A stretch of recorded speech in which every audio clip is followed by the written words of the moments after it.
Ahoy! Today we're talking about new data mining for the starter items for Season 8.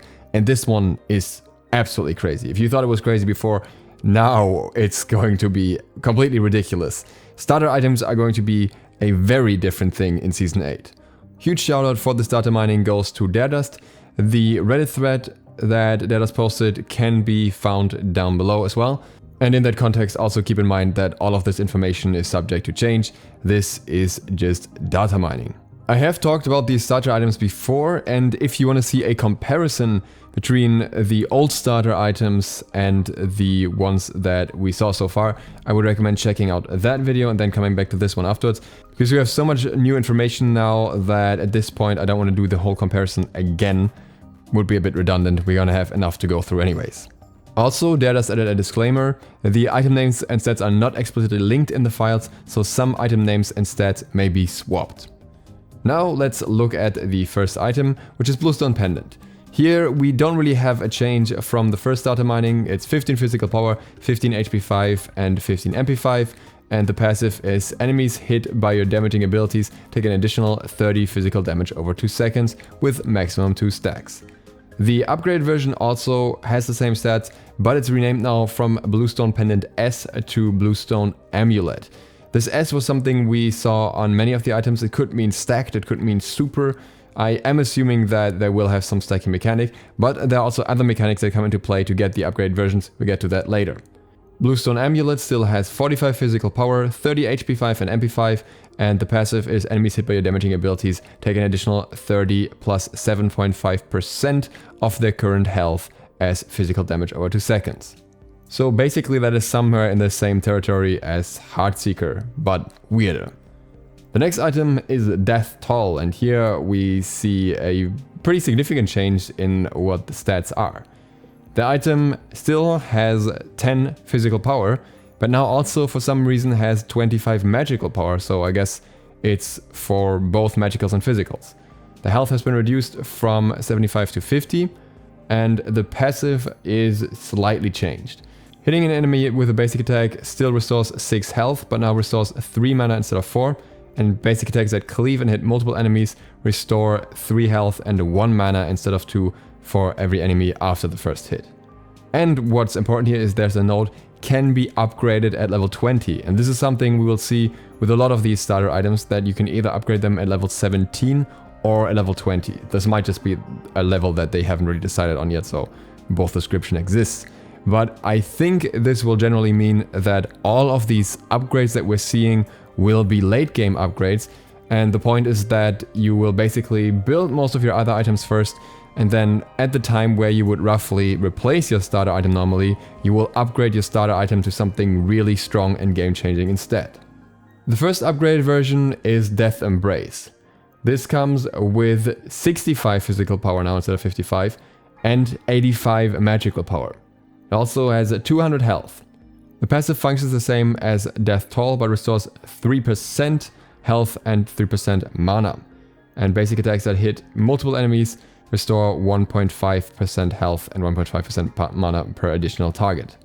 Last time I said this seems like an absolutely massive sustain tool, but now looking at some other items in comparison, this may not even be among the craziest ones necessarily, because at that point you can already build Stone of Gaia as well, which gives you sustain where you don't even have to fight.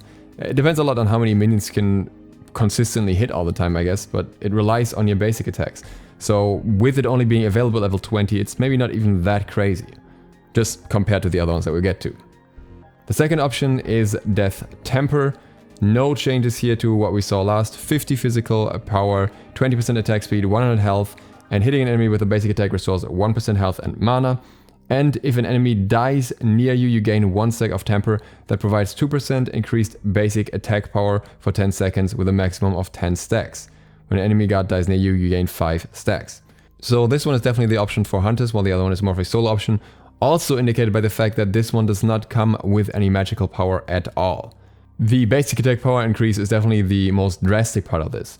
If you, for example, had 200 basic attack power, then this item would provide you with an additional 40 basic attack power plus the 50 that it already has, and it still gives you 20% attack speed and the sustain and 100 health. This item could allow you to skip other sustain options in ability-based builds, so there's some very interesting pathing that could be possible. Next up is Gilded Arrow. This item didn't have any information prior to this patch, and now it has information and 2 upgrades. Gilded Arrow comes with 15 basic attack damage and also 50 health. Passive: every 10 seconds a nearby minion is marked with an 80 unit range, prioritizing the highest health minion. If you secure the killing blow on that minion, you gain 10 bonus gold and 15% attack speed for 5 seconds. It's gonna be upgraded at level 20. If this isn't the most experimental sounding item I've ever heard, I don't know what is. It's a very strange mix of stats here, with marking a specific target, forcing you to prioritize it, giving you extra gold as an ADC likely where you would use this, relatively low stats otherwise, especially compared to Death Toll, and then an attack speed increase for 5 seconds, so I don't know what's going on there. The interesting part is that this encourages you to last hit, and we don't know if you'll be able to build multiple starter items, so this could be something you build in combination with Death Toll as well, and then build towards late game through that. The first upgrade is Ornate Arrow. This comes with 70 basic attack damage, quite high, and 100 health. The passive is when you kill an enemy, you gain 10 gold and 15% attack speed for 8 seconds, stacking up to 3 times. If you kill an enemy god, you gain 3 stacks and 30 gold immediately. Now this is where things get really weird. We're talking up to 45% attack speed plus 70 basic attack damage from this item, so that should be good for basic attacking hunters, but we're talking about a lot of bonus gold. If you go on this path, you get 60 extra bonus gold per wave and then 30 extra bonus gold on most jungle camps, which seems ridiculous, but then we also don't know how gold spilling will be in the next season in general. The alternative option goes a very different way. That's Diamond Arrow. This item gives you 60 basic attack damage and 150 health. The passive is all sources of gold gain are increased by 15%. For every 100 gold you have, you gain 1% attack speed and critical strike chance, up to a maximum of 25%. This item comes with a lot of questions. First of all, can you swap from one upgrade version to the other? Can you stack gold first with the other version and then switch to this one? Does all sources only refer to objectives on the map or actually the passive gold spooling as well? Last but not least, how and why? This is completely crazy. I feel like they're really just trying everything out and trying to see which direction they can take the items in and which one will be viable or which one will be ditched even before they ever make it to PTS, but they are most certainly interesting options. Then there is Mark of the Vanguard, which is now renamed to Warrior's Axe. Stats here mostly remain the same: 50 health, 10 physical protection and 10 magical protection. However, the item now offers 2%, not flat, 2% damage reduction. The passive is damaging an enemy god steals 25 health away from your target and restores it to you. The effect can only occur once every 10 seconds.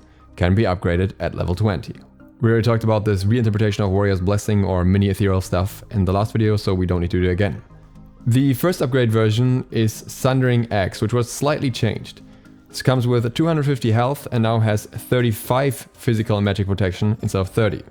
The passive is damaging an enemy god steals 10% of their current health, this part was added so we know exactly how much it is now, away from your target and restores it to you. This effect can only occur once every 7 seconds. This seems a lot more balanced than before. First of all, it's definitely from the current health now and not from the maximum health, so if the enemy is low HP it doesn't do as much, and it has a 7 seconds cooldown. Considering there are very strong late game choices, this doesn't seem all too bad honestly. The alternative version is Hero's Axe. 400 health, which is a lot by the way, plus 35 physical and magical protection, and plus 30% crowd control reduction. And I told you it's gonna get crazy, so strap in for this passive. When an ally god around you within 55 units is hit by a hard crowd control effect, give them a shield equal to 15% of your maximum health. This effect can only occur once every 8 seconds. How good is that? And I mean, how much better than Sundering Axe is that too? Just imagine this happening. This could even be viable on supports, especially if they can build 2 items. Because you just gotta give everyone a shield. Like if you stack up a lot of health and you're on 3000 health, I mean this alone has 400 health, then you'll give them a 450 HP shield, which is close to a full Hera shield after the nerf. Only that it's half of the cooldown of Hera's shield, it doesn't take up an ability slot, and it gets applied to whoever needs it on your team. What I could imagine could happen in return is that possibly Magi's cloak will be phased out. And then this makes a lot more sense, because then this would become way more of a mandatory item in order to give your team something to work with CC, and if the enemy team plays around it and baits it out, then it could be a huge problem. Having both together, on the other hand, seems pretty scary for any CC-reliant team. Cthulhu mains will love this, Naja mains will hate this. The next item is Swift Wing. We don't see any changes here. It's 100 health, 10 HP 5% movement speed, and whenever you leave the fountain you gain 40% movement speed for 15 seconds, which you lose early if you enter combat. It also has an upgrade version which so far has the same stats. Again, I think this might just be a relic of the time for now, basically, just not being removed yet, because we already have Travelers in Teleria in the game, or it'll be reworked into something completely different and they just haven't started working on it. And now it's time to talk about the absolute ridiculousness that is Manikin Scepter. The original version was feared, and this one might be feared even more, or rather, its upgrades. Manikin Scepter has 10 physical power, and now it also has 10 physical protection.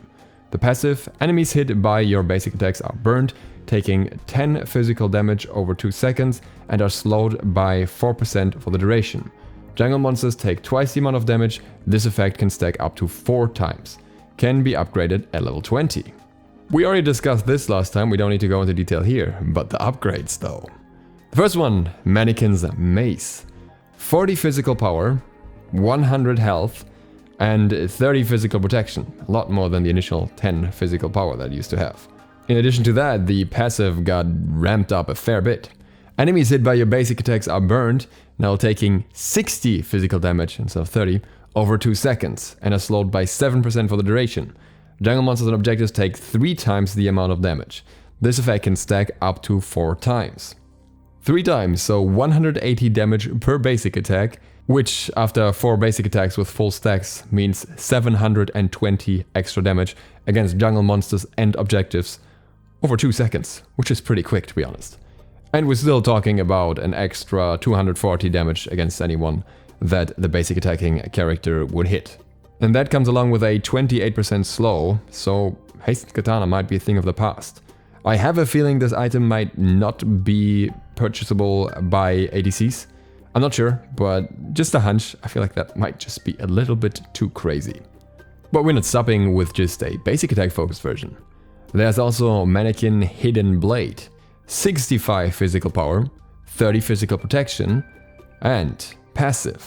If you have not taken or dealt any damage in the last 5 seconds and hit an enemy guard, jungle monster, or jungle boss, they immediately take 20% of their maximum health as physical damage and are slowed by 20% for 5 seconds.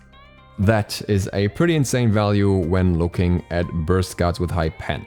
Keep in mind, you have to have that pen because it's physical damage, and otherwise that 20% can become 10% very quickly. But if you have enough pen, it can be 20% too.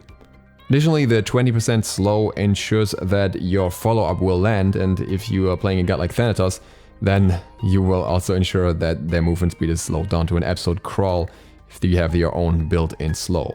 The fact that this only has a 5-second cooldown also means if an enemy is running away from you and somehow happens to end up not attacking you for long enough, you can hit them with that extra follow-up 20% health damage once again, and it's maximum health, so even if they're low HP, this is going to hurt. And I will leave you with the thought of this paint for today, and we'll talk about the rest tomorrow, so feel free to hit the sub button and the bell if you want to get notified of that video, because otherwise this would just get way too long, and we still have a lot of exciting stuff coming up in terms of changes, not only from this, but also some other Season 8 related info.